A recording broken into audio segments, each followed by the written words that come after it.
이번 코너는 본 방송에서는 절대 알려주지 않는 이야기, MBC 프로그램의 비하인드를 확인할 수 있는 본방 외전 시간입니다. 오늘은 PD수첩 동생의 죽음 그리고 46명의 목격자를 연출한 조윤미 PD 자리했습니다.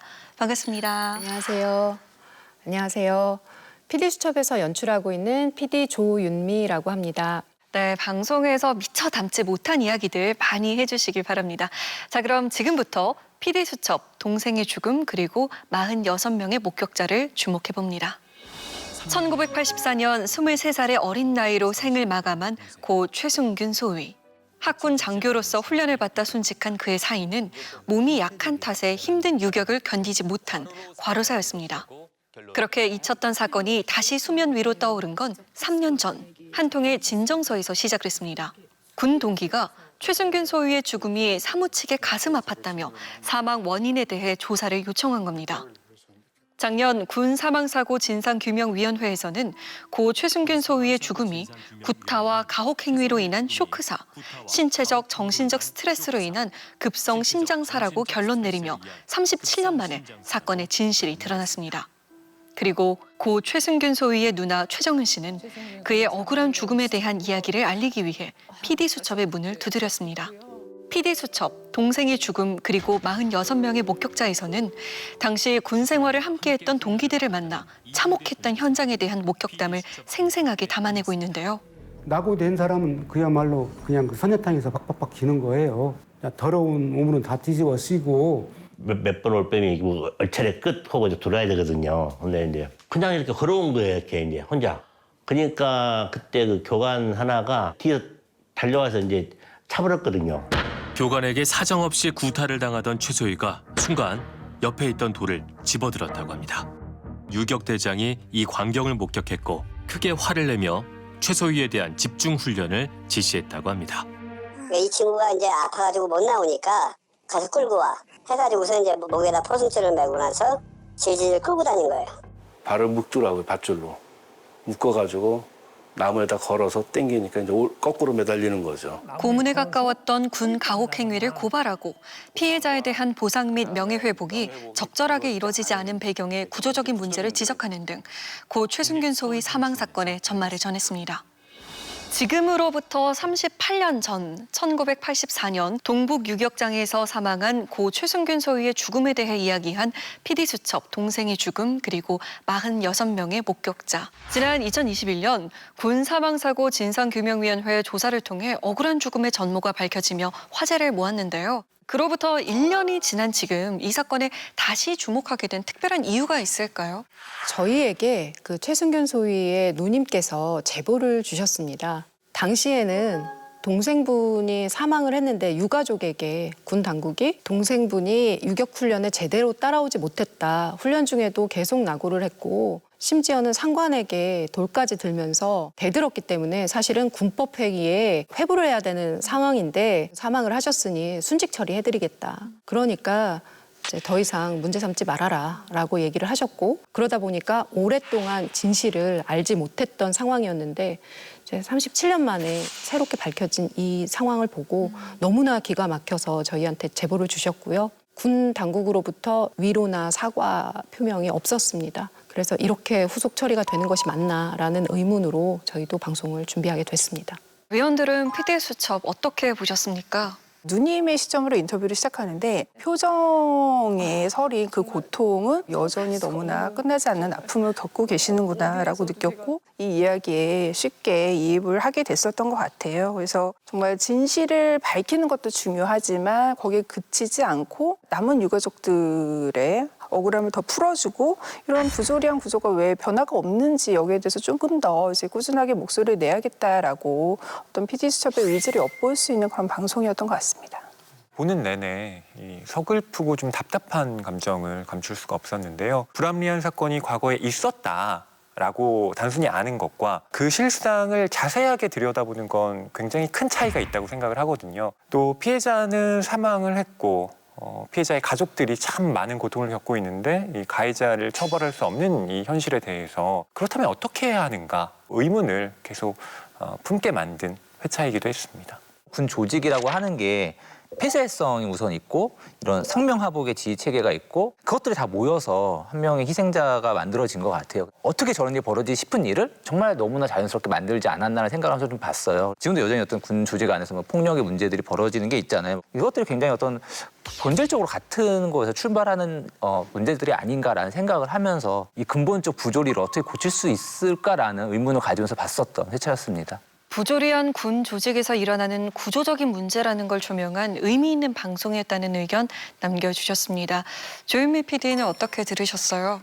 제가 취재를 하면서 전달하고 싶었던 그 메시지를 너무 잘 캐치해 주셔서 제가 몸둘 바를 모르겠습니다. 제가 감사합니다. 과거에 있었던 엄청 오래전에 옛날 옛적 얘기가 아니라 현재도 진행되고 있었던 어떤 부조리임을 얘기하고 싶었었는데 그 점을 이렇게 잘 봐주실 것 같아서 너무 감사합니다. 자, 그럼 본격적으로 조윤미 PD와 함께 PD 수첩, 동생의 죽음, 그리고 46명의 목격자에 대한 궁금증 풀어나가 보겠습니다. 고 최승균 소위의 사망 사건이 38년 전에 일어난 일인 만큼 진실에 다가서는 일이 쉽지만은 않았을 것 같은데요. 46명의 목격자가 진술은 했더라도 방송에 얼굴을 드러내기는 쉽지 않았을 것 같아요. 섭외하는 데 어려움은 없었나요? ROTC 장교분들이 굉장히 의리가 있으시더라고요. 그래서 군 사망사고 진상규명위원회의 조사에만 응한 것이 아니라 그때까지도 아직 군 당국의 사과가 없었고 가해자분들은 여전히 잘 먹고 잘 살고 있다라는 걸 분개하고 계시면서 같은 마음으로 그 취재에 응해 주셨습니다. 보통 이제 이런 사회 고발물 서사의 문법이라고 하면은 어떤 은폐된 진실을 알고 있는 사람의 제보로 먼저 시작을 하게 되잖아요. 근데 사실 누님과 이 가족은 오히려 그 진실에서 이렇게 굉장히 차단된 분들이었는데 이렇게 누나의 인터뷰로 이 이야기를 시작하는 것에 어떤 구성으로서 PD님께서 생각하고 계셨던 어떤 효과라든지 의도라든지 이런 게 있으셨는지 궁금합니다. 군인이 돌아가셨다라고만 생각하면 그 수많은 사람 중에 한 명이라는 생각이 좀 들었고요. 그게 아니라 내 가족의 죽음으로 생각을 했을 때는 그 아픔이 조금 더 크게 느껴지기는 했습니다. 그리고 그 고통을 가장 크게 절절하게 느끼는 건 역시 가족이었고요. 그래서 이제 가족의 얘기로 먼저 시작을 해야 되겠다. 그래야 최승균 소위의 죽음이 조금 더 가슴 아프게 내일처럼 봐주실 수 있지 않을까? 이런 생각에 먼저 시작을 하게 됐습니다. 46명의 목격자분들을 섭외를 이제 다 됐는데 이제 그분들께서 이제 그 해주신 그 진술을 바탕으로 이제 이 취재가 된 거잖아요. 이게 또 이렇게 오래된 기억이다 보면은 이제 어떤 부분이 흐릿할 수 있고 시간이 지나면서 약간 왜곡될 수 있는 부분들도 있고 그것들은 결국에는 이제 실제 있었던 일들에 대한 교차 검증이 되게 필요했을 것 같아요. 교차 검증하는 과정 이런 것들은 좀 어떠셨는지 궁금했습니다. 저도 그 점을 굉장히 우려하면서 이제 만나 뵀었는데요. 예상했던 것과는 너무 다르게 대부분의 분들의 그 진술이 굉장히 일관적이고 구체적이고 조금 전에 본 것처럼 굉장히 선명하게 기억을 하고 계셔서 개인적으로는 많이 좀 놀라웠었던 기억이었고요. 약간의 차이가 있다면 최소희님이 구타를 당해서 넘어진 상태에서 돌멩이를 집었다고 했는데 돌멩이의 크기가 어느 정도였다. 라든가 요 정도는 조금 달랐습니다. 그 정도였지 대부분의 어떤 구타와 가혹행위의 정도, 내용들은 거의 일치했었습니다. 이번 회차 제목을 동생의 죽음 그리고 46명의 목격자라고 정하셨는데 이 제목을 어떻게 짓게 되신 건지 궁금합니다. 초반에 저희에게 이제 제보를 주신 분이 누님이셨기 때문에 저희는 누님이 바라본 그 동생의 죽음과 이 억울함에 대해서 좀 집중을 했었고요. 그래서 초반의 제목은 동생의 죽음 또는 이제 돌아오지 못한 학군 장교 이런 정도로 생각을 했었습니다. 그런데 요즘처럼 CCTV가 있다든가 녹취록이 있다든가 이런 게 아니기 때문에 이분의 죽음의 상황을 정확하게 진술해줄 분들을 최대한 많이 만나야 된다라는 생각을 해서 한 분, 두 분 만나 뵙게 됐는데 말씀을 나누다 보니까 이분들에게 이 동기의 죽음은 너무 큰 상처고 고통이고 트라우마였더라고요. 그래서 목격하신 분들을 전면에 내세워야 되겠다 싶어서 동생의 죽음과 46명의 목격자라고 방송 제목을 짓게 됐습니다. 자, 이번에는 피디수첩 동생의 죽음 그리고 46명의 목격자의 취재 내용에 대해 깊이 있는 이야기 이어나가 보겠습니다. 이번 방송의 가장 핵심은 유족의 인터뷰와 더불어 고 최순균 소위의 죽음이 과로사가 아닌 가혹행위에 의한 사망임을 말해주는 군 동기들의 증언이 아닐까 싶은데요. 이 46명의 목격자들 가운데 가장 기억에 남는 사람이 있다면요? 정말 너무 어렵게 저희가 이제 취재를 하게 된 분인데 ROTC 선배분이라는 분과 저희가 전화 연결만 됐었거든요. 본인이 임무가 있어서 그 유격 훈련장에 도착을 하셨는데 걔가 나를 보고 말을 제대로 못 하더라고. 군 의원님, 저 최소희가 상태가 엄청 안 좋은데 왜 후송을 안 시키고 저는 안 옵니까? 근데 대장 명령이니까 못 시킨다 하더라고. 아직도 이제 가슴 아파하는 게 당시에 본인이 맡은 임무를 수행을 하기 위해서 수행하고 다시 와야지 생각을 했었는데 그 사이에 이제 돌아가신 거죠. 그랬더니 내가 참 살릴 수 있는 놈을 못 살려가. 군대에서는 계급이 낮으니까 힘을 못 쓰겠더라. 1시간이라도 빨리 병원에 갔다면 혹시라도 살릴 수 있지 않았을까? 그 고통스러운 생각으로 굉장히 이제 힘들어하셨거든요. 그분이 굉장히 좀 기억에 남습니다. 저는 이제 사건 당시 훈련장에서 같이 훈련을 받았던 서광철 씨가 동행을 했잖아요. 그 장면이 되게 인상적인데 너무나 오랜 시간이 흘렀기 때문에 현장에 가도 뭔가 새로운 이야기가 나올까 조금 궁금했던 게 사실인데 거기 가니까 오히려 더 생생하게 기억을 떠올리면서 그 동선까지 하나하나 구체적으로 복기를 해주시는데 이런 젊고 엘리트 장교가 어떻게 이렇게 일주일 만에 가혹행위에 의해 숨졌을까 이런 의문이 이분의 어떤 구체적인 증언에 의해서 풀렸던 것 같거든요. 그래서 서광철 씨가 직접 이렇게 사건 현장에 좀 동행하게 된 어떤 배경 같은 게 좀 궁금합니다. 다리를 다치는 걸 보셨고 다리를 다쳐서 행군에 이제 뒤떨어지는 과정에 옆에 동료들이 군장이 굉장히 무거운데 그것을 조금씩 나눠서 들어주니까 따라오던 교관이 동료들을 좀 구타를 하고 뭐 이런 과정을 굉장히 생생하게 기억하고 계셨던 분이 계시는데 막상 가려고 하니까 너무 자기가 떨리고 힘들어서 그 상황을 다시 마주하기가 힘들다라는 얘기를 하시더라고요. 이제 다행히 이제 서광철님은 본인의 그 지역 사시는 고향이고 지역이다 보니까 그 지역을 좀 수시로 다니다 보니 그런 마음은 조금 나아서 좀 저희가 동행을 부탁드렸습니다. 동복 유격장에 가는 길에 부상을 당했고 비극이 어떻게 보면 거기에서 발생했었던 거기 때문에 유격장으로 가는 그 행군 과정을 좀 촬영을 하고는 싶었습니다. 시청자 입장에서는 가장 찾기를 바랐던 가혹행위를 악랄하게 저지른 그 체육과 출신의 교관과 인터뷰를 하실 때 무신경하게 답변을 해서 전화 인터뷰를 하는 PD님의 심경도 굉장히 좀 복잡해 보이시더라고요. 취재 당시에 마음은 좀 어떠셨고 좀 솔직히 하고 싶었던 이야기는 뭐였는지 궁금합니다. 전화를 하면서는 사실 그런 생각은 했습니다. 미안한 마음은 가지고 있으실 거라고 생각을 했었는데 내 잘못이 아니다. 내가 듣기로는 네, 그 돌아가신 분이 그 심장 크고 뭐 그래서 네. 남자들부터 살 수 있다. 이제 훈련 받다가 막 그래서 누가 된 것다 이렇게 판단돼서 이렇게 된 겁니다. 예. 거기서 있었던 그런 가혹행위에 대해서 전부 부인을 했습니다. 그래서 이제 모든 사람들이 기억하고 지목하고 있는 당사자가 나는 아니라고 하는 걸 어디까지 믿어야 할지 부인한다고 해서 그 본인의 잘못이 없어질 거라고 생각하진 않습니다. 최순균 소위와 유가족에게 진심 어린 사과를 하셨으면 좋겠다라는 게 제 바람입니다. 네. 최소희의 죽음에 대해 46명의 목격자 증언을 토들었을 때는 이거는 저 가혹행위가 그냥 가장 인과가 맞는데 사실 거기에 대해서 이제 우리가 다 직관적으로 이해는 하지만은 또 이제 그렇다면 이것이 어떻게 정말로 이제 이 최소희를 죽음을 이루게 했는가라는 부분에 있어서 법의학과 이호 교수가 이제 목격자 증언을 바탕으로 해서 현장에서 사망하는 경우도 있지만 며칠 후에 또 사망을 해요. 몇 시간에서 몇 주 후에도 그때는 뭐냐면 이때 파괴됐던 근육에서 나도 단백질이 콩팥의 장애를 일으켜 사망하는 거예요. 이게 이제 좌멸증후군 그래요. 이제 그게 높다고 보는 거죠.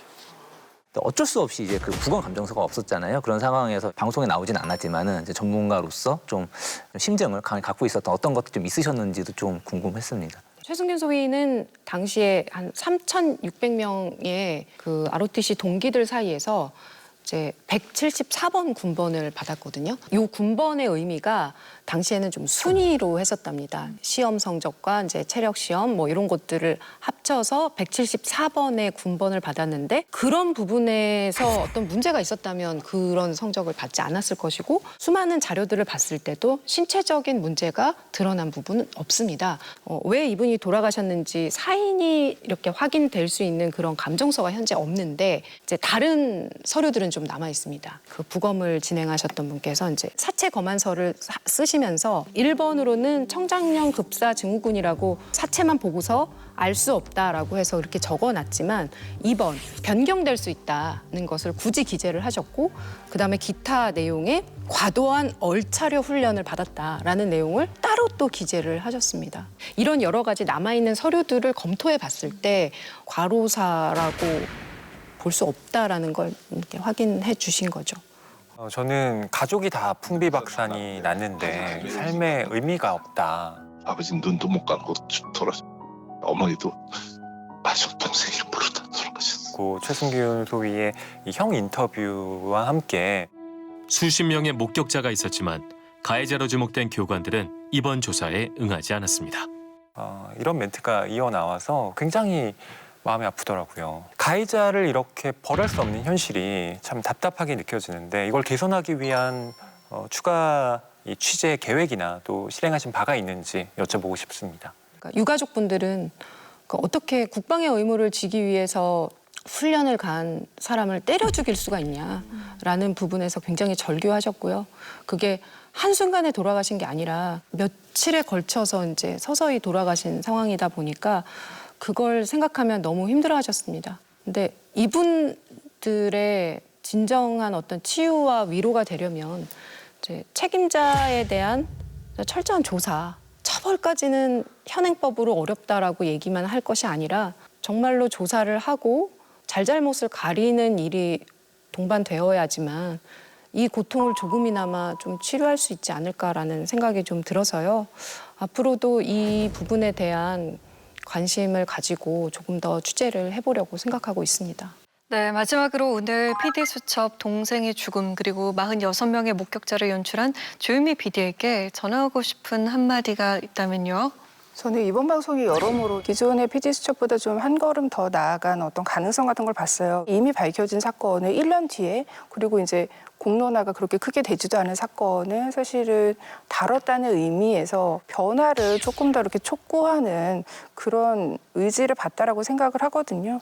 그런 면에 있어서 이제 시청자들도 조금은 아직도 해결되지 않은 수많은 사건들에도 좀 꾸준하게 관심을 가져야겠다라는 좀 더 깊은 각성을 이끌어낸 그런 방송이었다라고 생각을 하고 앞으로 더 응원을 하겠습니다. 최승균 소위 사건을 되게 야만의 시대에 벌어진 어떤 아픈 과거사로 규정을 하는 건 항상 위험하다고 생각을 해요. 38년 전에 오래전 일이지만은 그냥 옛날에나 벌어졌던 일이지라고 말을 하는 순간 저는 시대는 얼마든지 퇴행할 수 있다고 생각을 하고 그 퇴행을 막는 거는 사실은 여기 그 나와주셨던 그런 46명의 목격자 같은 그런 되게 그런 정직한 목격자들 그리고 이제 그들의 목격자에 이제 호응하는 언론 그리고 또 연대하는 시민의 힘이라고 생각을 해요. 그래서 PD수첩 역시 그런 목격자로서 또 그리고 이제 그 목격한 바를 우리에게 알려주는 그런 언론의 역할을 항상 지켜주길 바라는 마음입니다. 군대를 포함한 뭐 여러 조직들이 시민들의 감시가 참 작동하기 어려운 곳이잖아요. 그런 만큼 PD수첩이 앞으로도 이런 시대의 정직한 목격자로서 성역 없는 취재를 해주시기를 좀 부탁드리고요. 또 아주 오랜 기간 전국 돌아다니시느라고 고생 많으셨다는 말씀도 전하고 싶습니다. 감사합니다. 오늘 조유미 PD를 만나보니까 앞으로의 행보도 기대가 됩니다. 조유미 PD 오늘 함께한 소감 한 말씀 해주시죠. 방송에 하고 싶은 얘기를 다 담았는데 굳이 이렇게 출연하는 게 좀 민망하기도 하고 또 창피하기도 하고 그랬는데 유가족에게 어떤 마음을 한 번이라도 또 좀 전달하고 싶은 마음에 좀 쑥스럽지만 이 자리에 좀 나왔습니다. 그런데 저희 방송에 대해서 이렇게까지 관심 가져주시고 이제 의미를 좀 잘 찾아주시고 좋게 봐주셔서 너무 감사드리고요. 말씀 들어보니까 더 열심히 하라는 의미로도 받아들여져서 어깨가 굉장히 무겁습니다. 열심히 하겠습니다. 감사합니다. 네, 오늘 나와주셔서 감사합니다. 시대의 정직한 목격자가 되어 진실을 밝히는 데 열심히 발로 뛰는 피디수첩. 앞으로도 사회 정의 실현을 위해 성역 없이 나아가는 심층 탐사 보도 프로그램이 되기를 바랍니다. 자성의 소리와 리얼한 비평을 가감없이 전하는 리얼 비평 탐나는 TV. 날카로운 시청자들의 목소리를 담아서 다음 주에 다시 돌아오겠습니다. 고맙습니다.